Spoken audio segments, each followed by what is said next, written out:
കഴിഞ്ഞ ദിവസം ഞാൻ ഈ മണി പ്ലാന്റ് ചെടികളുടെ ഒരു വീഡിയോ പോസ്റ്റ് ചെയ്തിരുന്നു. പക്ഷേ അതിരാവിലെ എടുത്തതായതുകൊണ്ട് അത്ര വെളിച്ചമുണ്ടായിരുന്നില്ല. ഈ ചെടികളുടെ ശരിക്കുള്ള ഭംഗി അങ്ങോട്ട് കാണാൻ പറ്റിയിട്ടുണ്ടാവുമെന്ന് വിചാരിക്കുന്നില്ല. ഈ വലിയ ചെടിയും ചെറിയ ചെടിയും തമ്മിലൊരു കഥയുണ്ട്. അതായത് ചെറിയ ചെടിയുടെ ഒരു തണ്ട് മുറിച്ചെടുത്തിട്ടുണ്ടായതാണ് ആ വലിയ ചെടി. പക്ഷേ വലിയ ചെടി നട്ടപ്പോൾ തന്നെ നല്ലോണം വളമൊക്കെ ഇട്ടിട്ടാണ് നട്ടത്. പരീക്ഷണാടിസ്ഥാനത്തിൽ തന്നെയാണ് നട്ടത്. കാരണം മറ്റേ ചെടിയുടെ വളർച്ച വളരെ മോശമായിരുന്നു. പിന്നെ ആ ചെറുതായിട്ട് കാണുന്ന ചെടിക്ക് ഒരുപാട് കൃമികീടബാധകളുണ്ട്, കണ്ടില്ലേ, ഇലയൊക്കെ തിന്നു പോയിട്ടുണ്ട്. അപ്പോൾ ഞാനിതൊന്ന് എങ്ങനെയെങ്കിലും രക്ഷപ്പെടുത്തി എടുക്കണമെന്ന് വിചാരിച്ച് തന്നെ ചെയ്തതാണ്.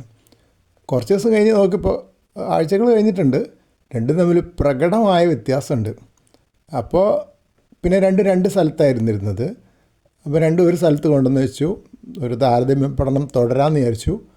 എന്നിട്ട് ഈ ക്ലിപ്പ് എടുത്തതിന് ശേഷം ഞാൻ ചെറിയ ചെടിക്ക് കുറേ ചാണകപ്പൊടി ഇട്ട് കൊടുത്തു.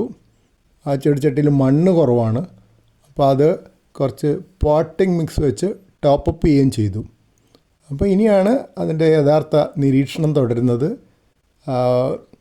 ഈ ചെടി, ചെറിയ ചെടി വലിയ ചെടിയുടെ ഒപ്പം, ശരിക്കും ചെറിയ ചെടി എന്ന് പറയുന്നത് തായ് ചെടിയാണ്, വലിയ ചെടിയുടെ ഒപ്പം വളർന്നു വരുമോ എന്നുള്ളതൊക്കെ. പക്ഷേ ഒപ്പത്താൻ വിഷമാണ്, മറ്റേ ചെടി വല്ലാണ്ട് പുരോഗമിച്ചു പോയി, ഇരട്ടിയിലധികം വലിപ്പം വെച്ചു.